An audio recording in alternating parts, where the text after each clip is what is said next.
Days away from arguably the most important election in American history, and now Congress is pushing forward a proposed 28th Amendment to the Constitution of the United States. You can't make this up. It used to be that the deep state forces sort of operated in the shadows. We didn't know what they were doing, and now they're operating sort of right out in the public, force-feeding information right to our members of Congress and force-feeding it to the Mockingbird media.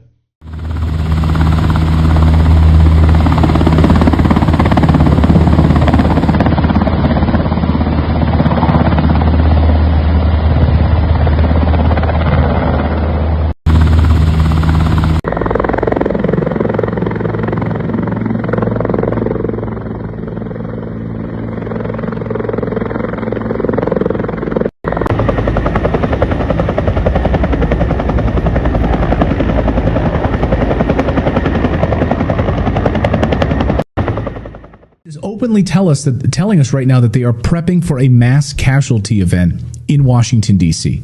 Yes, mass assassinations of our members of Congress. I'm talking over 100 members of Congress killed in a single event. They're preparing for it, according to the Washington Post, and now confirmed by Politico. A bipartisan group of congressmen are suddenly concerned about the nation's preparedness for a catastrophic event. They're rolling out a plan for the 28th Amendment, called the Continuity Amendment. Continuity of Government Amendment. So, we only have hours to go until we get there, and the polls continue to show a very close race between Vice President Kamala Harris and former President Donald Trump. Neck and neck in most races. Both will spend their last day holding huge events in the crucial battleground state of Pennsylvania. Hey, good morning. So these security measures going to affect not just overnight. In the last couple of weeks, they've been planning for it. In fact, a lot of these agencies were planning for security 4 years ago when some of them were a little flat-footed in the wake of some of the protests that happened. Let me step aside. You can see this is Lafayette Park. They've got 8-foot-tall metal fencing that's gone around the entire perimeter just outside the White House, of course, the executive building. And they have more on standby because, again, they want to make sure the area is secure. Secret Service saying that they've been doing this for a while. They did put up some fencing yesterday. They'll be putting up more today. As I said, this is not just happening here at the Naval Observatory where the vice president lives. These 8-foot-tall metal fencing has also gone up around there. In addition, the Secret Service is saying that in Palm Beach County, Florida, where former President Trump will be spending election night, they're also securing that area to ensure safety for those folks there. These measures aren't just for election, but also as authorities gear up for the January 6th certification and January 20th inauguration. They want to make sure all that is in place. D.C. police say there will be street closures beginning tonight at 7 in preparation for Vice President Harris's election party at the Howard University. My colleague Stephanie Ramirez will talk some more about that. And as officials work to safeguard public and federal buildings, some businesses and property owners are also taking precautions. They're boarding up their windows and also entrances. Overall, D.C. Mayor Muriel Bowser says planning has gone on for months and that safety is very much paramount. People we spoke with agree. They share their perspective on these security measures. I'm from Australia to come to watch the election. So I was here without any of the security, and now it's pretty confronting, really. And further down the street, a shop with its windows boarded up. So I guess anything could happen. Does it concern you? Does it frighten you at all? No. I think you guys have got this. Unfortunately, it's necessary from the January 6th insurrection from 2020. You have to be realistic. It's err on the side of caution. Because when you see these headlines from like the Washington Post and you read these stories from Politico, I want all of you to go a layer deeper. Like, what's the real goal here? First of all, is to scare you, number one, right? That's what they're hoping to do, to scare you. Anyway, their main goal is to scare you. And then you want to go a layer deeper and find out exactly what they're trying to do here. No voters allowed. Sound familiar? Like, I don't know, the Obama coup that just removed President Biden from the ticket from running for office again without any voting by Democratic voters, placed Kamala Harris as the presumptive nominee. Yes. Sound familiar? That happened in the year 2024. We had a coup in the United States, and they removed a sitting president from the ticket, replaced him with their new puppet, and they did it all without you voting anything. It's amazing, actually. Sounds like something you'd hear about in North Korea, and we'd be mocking it. But no, it happened right here. Right now, the current rules necessitate special elections to fill vacant seats, right? A member of Congress dies in a plane crash. Special election. A member of Congress dies in a car crash. Special election. America has had hundreds of special elections since the late 1700s. And they're actually fascinating. If you want to actually dive deep into all of the special elections, they're really interesting. Some people just choose not to serve. They're elected and they're like, nah, I'm not going to serve. Oh, okay, now we need to have a special election. Others died in car crashes, mysterious circumstances. So we've had hundreds of these over the years. Back since the 1700s, we've dealt with it. But now, suddenly, before an election, Congress is really focused on this? Red flags everywhere.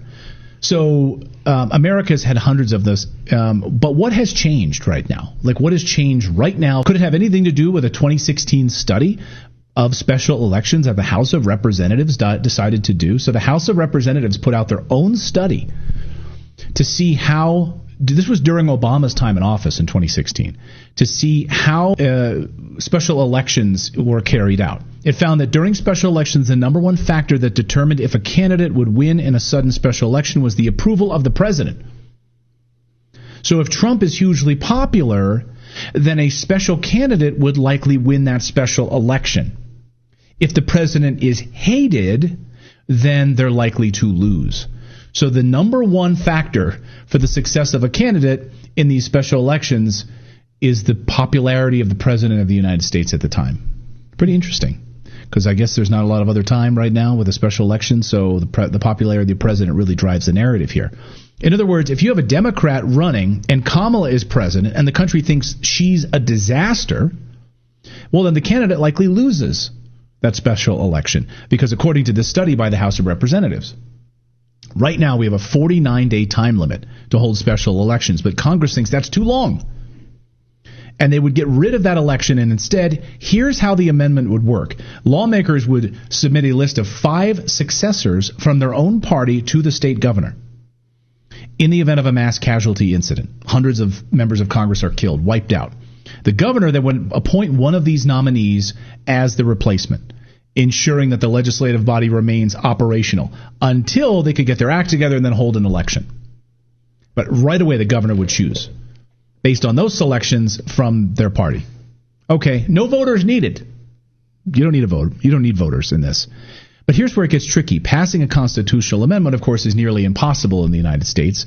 We don't have very many of them, and for good reason. It requires a 2/3 majority to vote in both the House and the Senate, followed by a ratification from 3/4 of the state legislatures in the country. But the bigger question is, why now? Do they know something we don't? Are we facing a mass casualty event that we need to be made aware of? Do you have some information you'd like to share with us on this? Could it have anything to do with the wide open southern borders and the amount of military-aged men that have now come into the United States armed?